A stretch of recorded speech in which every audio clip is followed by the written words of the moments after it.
We're going to keep this show rolling. Yeah, keep those hands clapping. You guys are doing great. You guys are doing great. Welcome to the stage, Kelsey Boyd. Audacity and what it takes to get it back. Hey y'all, I'm Kelsey, and I have lived an audacious life. You don't know, but it's true. And yet I have also lost my audacity time and time again. The most recent time I was home visiting my parents in Colorado, and I got a call, an internal call to go downstairs and sit on the porch and talk to the trees and the spirits, just like I did when I was a kid. And I turned the call down. I didn't do it.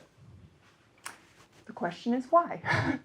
And there were really two answers. One was because I had gotten really good over the previous handful of months prioritizing everyone else's needs and opinions over my own. And two, I was terrified of causing harm. So let's back up a bit. I am a parent. Are there any parents in the room? Woohoo! Yeah. So I became a parent during the global pandemic and the corresponding social justice movements. So my entry hood to becoming a parent was postpartum anxiety. I was terrified, and I learned firsthand how hormones really mess you up. And I prioritized my kid over myself to an unhealthy degree. I also, around the same time, realized how much harm I was causing as a white woman in wellness. And I literally had an identity crisis. And yet, I took care of myself, I got support, I self-published my children's book, and I thought, okay, we've got this. My child is going to school, everything's gonna be amazing, I'm gonna have so much time to myself. Holy fucking shit, I was wrong. So I am highly sensitive and neurodivergent. My husband is highly sensitive and neurodivergent. So our kid is highly sensitive and neurodivergent, which meant 2 months of hell as she transitioned to full-time school.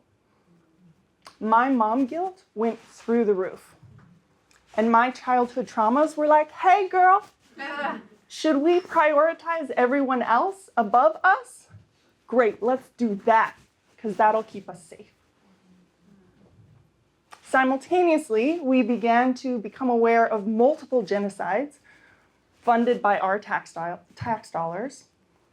And I got, in my family, there was a stage 4 cancer diagnosis, which is why I was home in Colorado that night visiting my parents.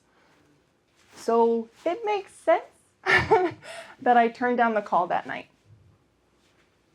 But it didn't feel good, because it doesn't feel good to turn ourselves down, to deny ourselves what is most nourishing and loving, right? So when I got home, I told my husband, I don't want to do that.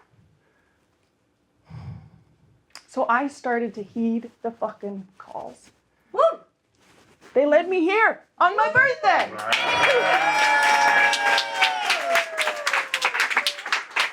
They led me to getting pregnant again.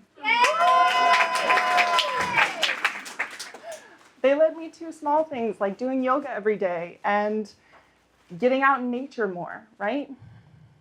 Now, I am going to lose my audacity again. I am. We all are, right? And I'm going to cause harm. We're human. We make mistakes, especially in parenting. And we have a choice.